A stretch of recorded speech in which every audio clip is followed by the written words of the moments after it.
Muito obrigado. Muito boa tarde a todos. É um gosto estar aqui. Começar por agradecer o convite à professora Maria Helena Monteiro, do ISCS, onde eu comecei a minha carreira, já que estamos a falar tanto da minha carreira académica, e agradecer, claro, também ao Dr. Orlando Colasso a apresentação. Eu não tenho muito tempo para esta primeira apresentação genérica, enfim, isto é, no fundo, o pontapé de saída, e portanto, gostava de partilhar com vocês algumas reflexões que me surgiram ao pensar sobre o tema deste jantar de debate. E algo que me ocorreu, em larga medida, é um paradoxo. E qual é o paradoxo? É um paradoxo que resulta da circunstância de facto, nós vivemos um momento nas relações internacionais e geopolítico particularmente complicado. Mas para perceber esse paradoxo, eu gostava que recuássemos todos, uns anos, ao momento em que éramos felizes e não sabíamos. Não em Portugal, eu estou a falar do ano 2013, é o ano do irrevogável do Paulo Portas, vivemos períodos difíceis, mas, na verdade, nas relações internacionais éramos muito felizes. E o paradoxo está em que, se nós tivéssemos a situação que tínhamos em 2013, eu tenho fundadas dúvidas que estivéssemos a ter aqui este debate. Porque as coisas começam verdadeiramente a correr mal nesse ano. E o que é que acontece em 2013? Bem, já agora, qual era a situação em 2013 na nossa relação com os Estados Unidos? O Barack Obama, na altura, era o presidente americano. Foi nesse ano, imagine-se, que nós começamos a discutir a possibilidade da celebração de um acordo de comércio transatlântico com os Estados Unidos, o TTIP. Aliás, esperava-se que o TTIP fosse celebrado ainda em 2014, durante a presidência do Obama. Fizemos o acordo de CETA com o Canadá. Portanto, a ideia no comércio internacional era seguramente avançarmos num acordo de comércio que seria histórico com os Estados Unidos. O Safe Harbor, a decisão de adequação da Comissão, que era de 2000, estava de pedra e cal, ninguém a discutia. O nível de adequação dos Estados Unidos em relação à proteção de dados era ótimo. E o Regulamento Geral de Proteção de Dados arrastava-se penosamente no Parlamento Europeu. As Big Techs apresentaram 1000 alterações, aquilo não ia a lado nenhum. Estávamos felizes e contentes com a diretiva de 1995. A Crimeia fazia parte da Ucrânia. Não havia problemas nenhuns de conflitos na Europa. Portanto, esta era a situação em 2013. E porquê que ela era relevante? E porque se nós tivéssemos a situação em 2013... nós não estávamos a ter este problema, porque muito rapidamente nós resolveríamos os problemas com os Estados Unidos através de um acordo internacional, que aliás está a ser discutido neste momento, justamente para resolver os problemas trazidos, designadamente, pela adoção pelos americanos, em 2019, do Cloud Act. Mas isso estaria seguramente resolvido. Nós temos vários acordos de cooperação com os Estados Unidos no domínio do processo penal, etc. E esse acordo, neste momento, está pendurado justamente por causa daquilo que aconteceu em 2013. E o que é que acontece em 2013? O escândalo Snowden. E a partir daí, entramos aqui num efeito bola de neve, do qual também temos ampla responsabilidade, como eu vos explicarei em seguida, e do qual é muito difícil sairmos. E claro, a partir do momento em que os americanos elegem o Trump, especialmente agora para um segundo mandato, a situação torna-se imprevisível, incontrolável, caótica, e precisamos tomar medidas que nunca pensaríamos tomar se não estivéssemos numa situação tão complicada na relação transatlântica como estamos neste momento, em que aparentemente ainda existe NATO, digamos acima agora, e vimos as dificuldades que o próprio Mark Rutte teve que fazer, aquelas figuras para manter o seu posto de trabalho, o que é perfeitamente razoável que o tivesse feito. Mas no contexto específico daquilo que nos traz aqui hoje, de facto o escândalo Snowden deu origem a uma série de efeitos, designadamente, desde logo, a aprovação do RGPD, muito claramente. Ele, a partir daí, é aprovado em 2016, muito rapidamente, que estava a discutir lá há bocado, e o regime das transferências internacionais de dados. Mas, e isto é particularmente interessante, e eu lembro de ter esta discussão aqui com o Dr. Luís Neto Galvão, na altura em que os acordos saíram, foi logo a seguir que o Tribunal de Justiça, de peito feito, veio então com decisões muitíssimo relevantes, mas principiológicas, acima de tudo, mas que nos criaram aqui um problema de difícil resolução. Estou a falar da decisão Digital Rights, logo em 2014, e depois o primeiro acórdão Schrems em 2015. E especialmente o Schrems 1 é um acórdão particularmente relevante, porque eu lembro de ter esta discussão com o próprio Schrems, que me disse que ficou surpreendido com a própria decisão do Tribunal de Justiça. Porquê? Porque na jurisprudência do Tribunal do Luxemburgo foi uma das poucas vezes em que o Tribunal disse que o núcleo do direito à privacidade tinha sido violado pela decisão de adequação Safe Harbor. E o que é que estava aqui em causa e continua a estar em causa e é um problema para o qual não temos resolução? Legislação americana que permite o acesso a dados pessoais por parte dos serviços de informação. Foi esse o objeto do escândalo Snowden. Ele até escreveu um livro sobre isso, o que é que eles faziam, ele e os amigos, e nós sabíamos que os dados que estavam a ser transferidos da Europa para os Estados Unidos eram então colocados num conjunto de programas, e o Tribunal de Justiça veio dizer que o direito à privacidade dos europeus, o núcleo essencial do direito à privacidade dos europeus estava a ser violado, e também o núcleo essencial do direito a uma tutela jurisdicional efetiva, porque os europeus não tinham qualquer tipo de hipótese de exercer os seus direitos enquanto titulares de dados, dignadamente um direito de acesso, de objeção, etc. E esse é um momento crítico, porque é um momento em que nós percebemos que, de acordo com o Tribunal de Justiça, nós iríamos ter aqui um problema complicadíssimo com os americanos, porque ou eles revogam este tipo de legislação, que permite o acesso por parte dos serviços de informação a dados pessoais, especialmente de estrangeiros, que constituam um perigo para os Estados Unidos, e isto, evidentemente, eles não vão fazer. Não vão, porque estamos a falar de legislação que vem desde o 11 de setembro, o primeiro o Patriot Act e depois um conjunto de outros tipos de legislação que os americanos consideram particularmente relevante. E este é um ponto muito importante, porque eles associam a circunstância de não terem ocorrido mais atentados terroristas nos Estados Unidos justamente à adoção deste tipo de legislação que empoderou os serviços de informação. E, portanto, esperar que os Estados Unidos simplesmente mudem a forma como estruturam o seu sistema de defesa de segurança interna é, evidentemente, algo que para eles não é possível.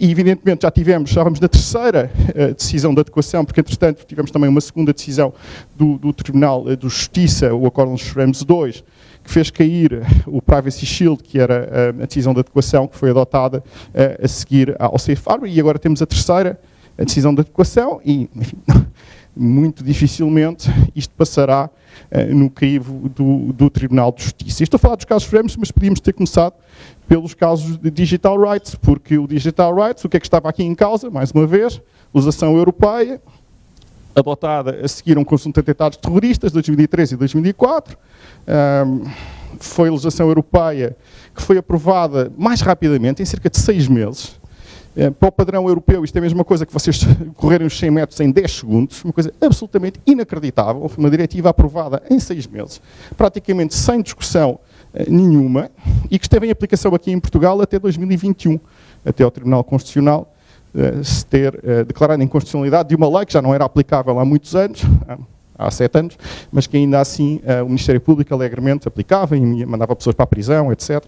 E nada disso, aliás, para mim, terá sido desde o 25 de Abril, o maior atentado a direitos fundamentais ocorrido em Portugal foi esse, foi a aplicação de legislação que permitia que metadados recolhidos da forma como nós sabemos fossem aplicados em processos penais, e esses processos produziram casos julgados, não foram revertidos, nada disso, enfim, passamos uma esponja em cima daquilo que se passou em Portugal nesse campo concreto há vários anos. Mas o Tribunal de Justiça, de facto, em 2014 e em 2015, e aqui a cronologia é logo a seguir a 2013, mais uma vez, muito influenciado pela opinião pública e pelo escândalo Snowden, tomou estas decisões, que são decisões, de facto, que têm vindo nos últimos anos, em larga medida, a mitigar numa série de jurisprudência, por exemplo, o Lacqua d'Arthur, já abrindo um bocadinho a possibilidade, e mesmo os Schrems 2, abrindo aqui a possibilidade da utilização de outro tipo de fundamentos para as transferências internacionais, mas o problema de base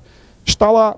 E está lá e ajuda a explicar porque é que ainda não temos um acordo internacional com os Estados Unidos, designadamente, para resolver os problemas resultantes da circunstância dos americanos, em 2019, terem adotado o Cloud Act, que determina que as empresas norte-americanas que tenham controle sobre dados pessoais, independentemente do local em que estiver, são obrigadas a colaborar com a justiça americana e, evidentemente, isto vai criar aqui problemas de compatibilidade com o próprio Regulamento Geral de Proteção de Dados, porque este tipo de transferências não pode ser feita ao abrigo da decisão de adequação, terá que ser feita ao abrigo de um acordo internacional. No entanto, é a legislação americana que tem esta pretensão de extraterritorialidade, e isto não devia ser algo que para nós também, nós estamos, enfim, o RGPD também se aplica extraterritorialmente, como saberão, e portanto também não podemos criticar os americanos por ter legislação que se aplica no nosso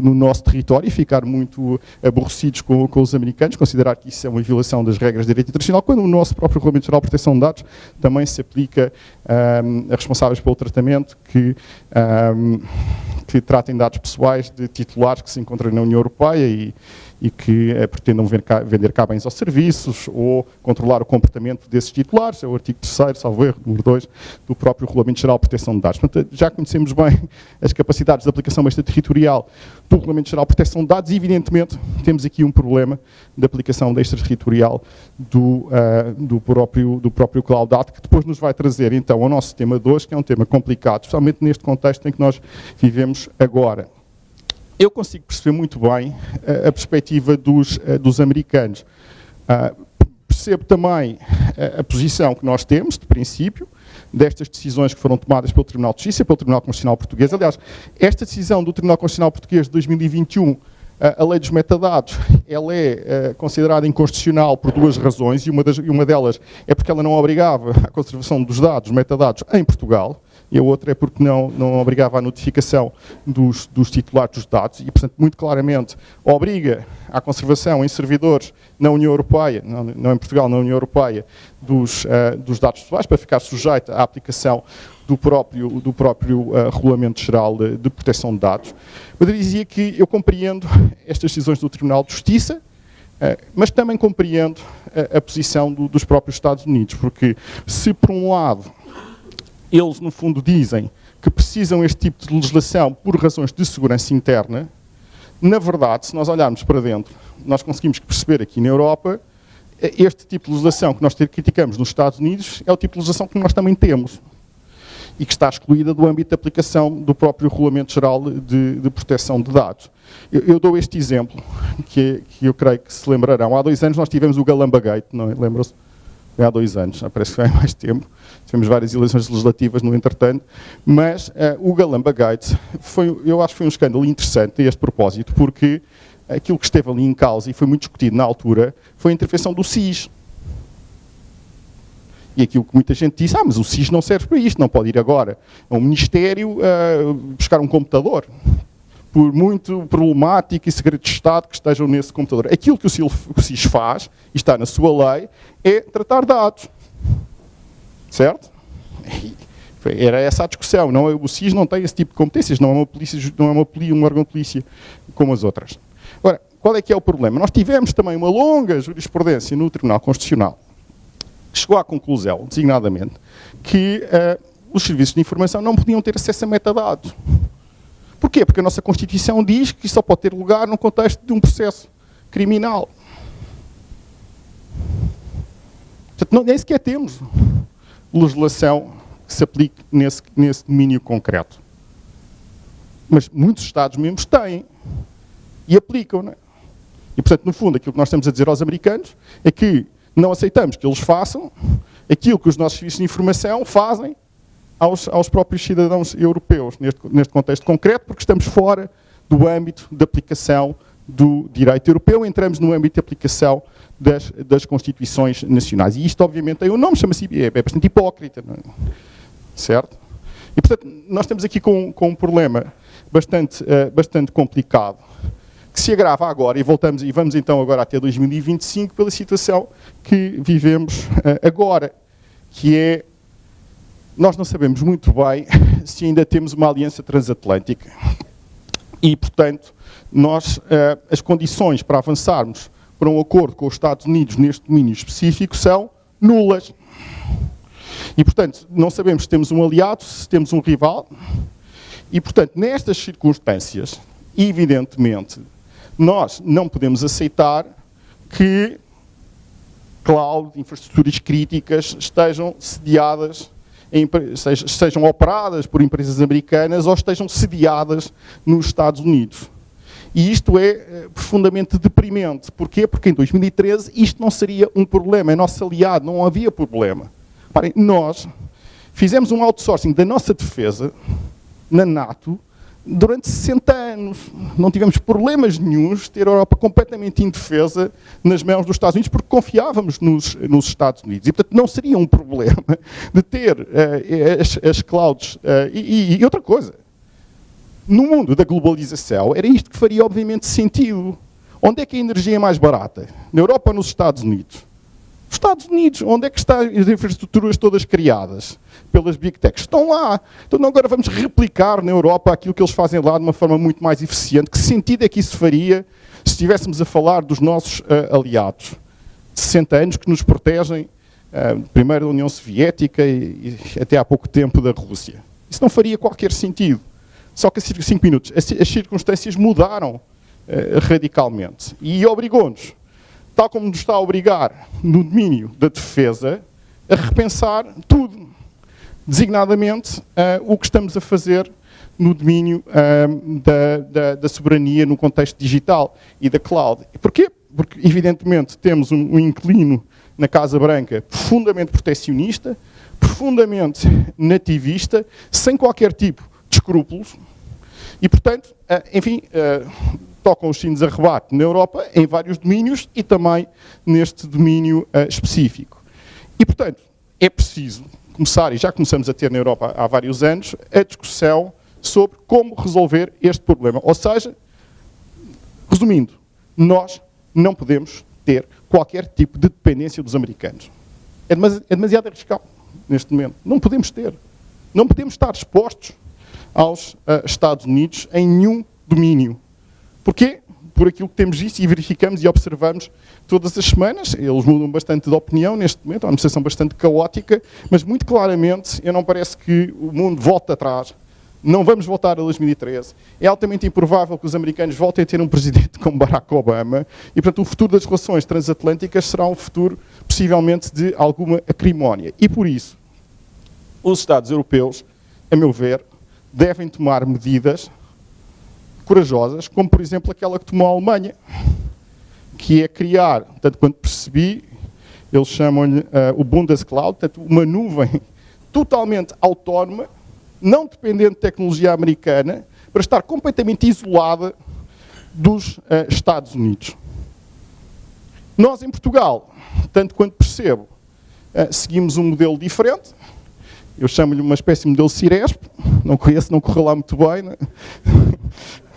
Não, eu lembro-me do Ciresp porque também era uma infraestrutura crítica de comunicações, etc. E aqui um bocado é a mesma ideia. Vamos recorrer a parcerias público-privadas dentro da administração, tentar criar aqui